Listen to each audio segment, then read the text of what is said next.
Hal nakasama ni Yorme at Vice Mayor Chi Atienza. So abangan po natin at wag po natin yang kakalimutan po.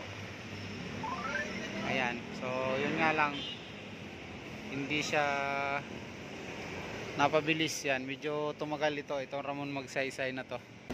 So yun guys, magandang araw sa inyong lahat. At welcome back sa ating channel, Jens Garrett TV. So i-update natin ngayon itong Magsaysay High School ba? Tama. Yung ginagawa ngayon ng project natin Yorme. At syempre kasama dyan yung ating mga konsehal at vice mayor. Bago na mabuo yung budget dyan, ginawa nila yan para maging magkaroon ng pera. At syempre dahil sa sipag at pagtulungan ng lahat at sa pinaka-the best nating Yorme Isko, kaya po marami siyang pinagawang project sa ating Maynila. At sa pagbabalik nga niya ay madadagdagan pa yan. So yun yung pupuntahan natin ngayon, yung Magsaysay, kasi matagal-tagal na rin ito. Halos magtatlong taon na rin si Mayora pero hindi pa rin tapos. So yun yung nakakapagtaka kasi partida yan nung panahon ni Yorme, pandemic pa, pero marami siyang napatapos, kagaya ng Condominium 1 and 2, Binondominium 1, Manila Zoo, yung bagong ospital ng Maynila,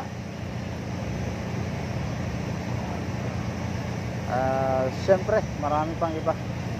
Yung talaga dito yung Magsaysay High School. Ayan, kasi matagal na rin itong ginagawa, hindi pa rin natatapos hanggang ngayon. At ayan, para ma-update ko na rin kayo kung gaano na siya kalaki ang nagagawa. Ayan, sana hindi tayo masita. Pero hindi naman tayo papasok pa. Mayroon tayong pwedeng makyatan na doon tayo magkuha ng video. So wag lang tayo makita kasi syempre masisita talaga tayo niyan.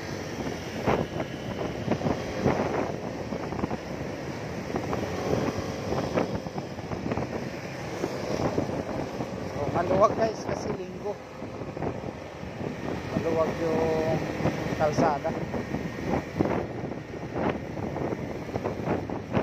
Ayan, shoutout pala muna sa ating mga OFW, mga kababayan na laging nakasubaybay sa atin. At pasensyahan nyo na kung medyo talagang panaka-naka yung upload ko dahil hindi pa nga ako makapag-focus, dahil yun, meron tayong trabaho. Unang-una kailangan ko talaga unahin yung trabaho dahil syempre may pinag-aaral tayo. Kailangan natin kumayod kasi marami tayong mga binabayaran. So yun, tulong nyo na rin sa akin yung mapanood yung aking video at may share. Tayo ay nandito na sa isang lugar na kung saan nga yung Magsaysay High School ay update natin. So aakyat tayo guys sa footbridge para may share ko sa inyo.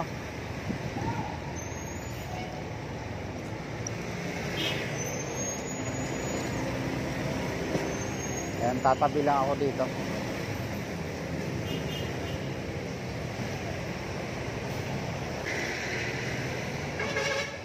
Sana aakyat tayo dito sa may footbridge at ipapakita ko sa inyo. Dahil ayun yan yung pinaka-construction. Malaki rin pala ito guys, yung Magsaysay High School. Nakita nyo yan, lawak yan.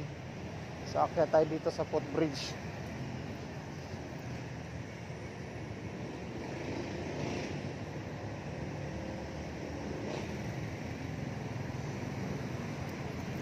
Ayan, akyat tayo dito.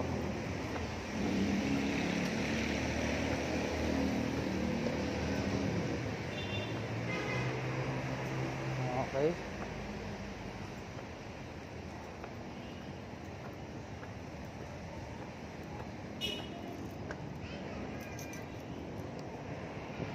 Ayan, dito na tayo sa may Espanya.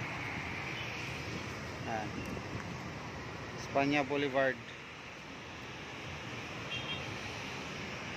So ito yung high school, guys. Magsaysay High School.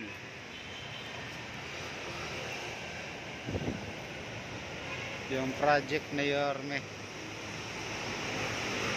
So malapit na rin pala ito matapos.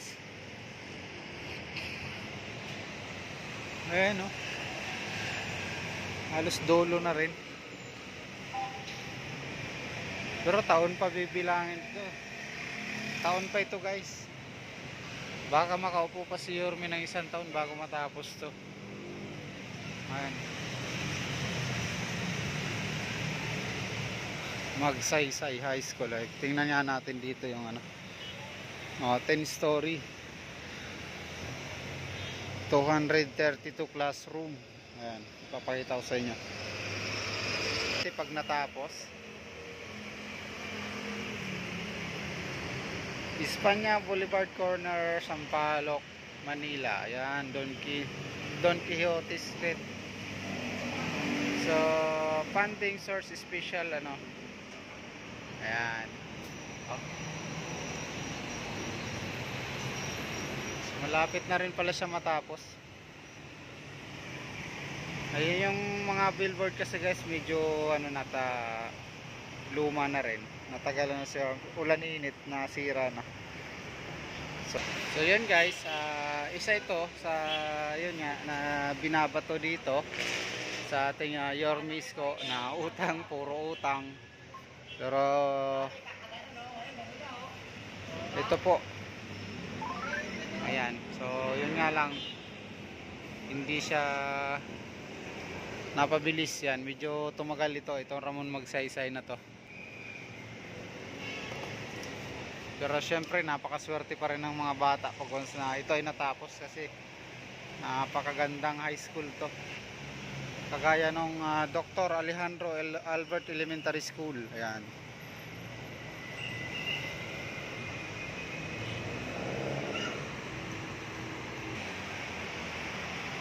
So yan, ang ganda ng footbridge dito, guys. So malinis. Ayan, ang ganda. So ito yung Espanya, guys, papuntang ano yan, ito, papuntang Quiapo. Papuntang Quiapo, recto. Ayan.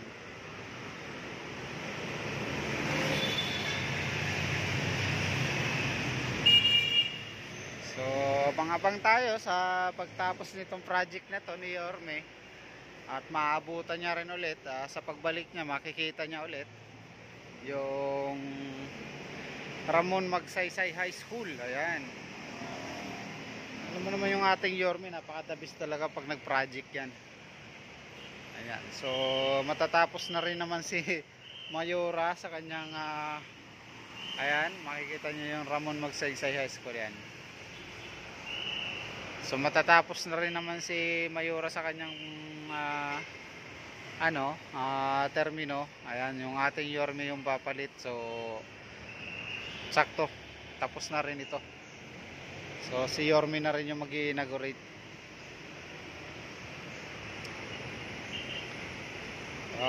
Yan.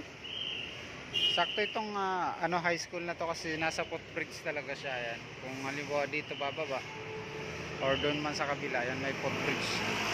Tatawid.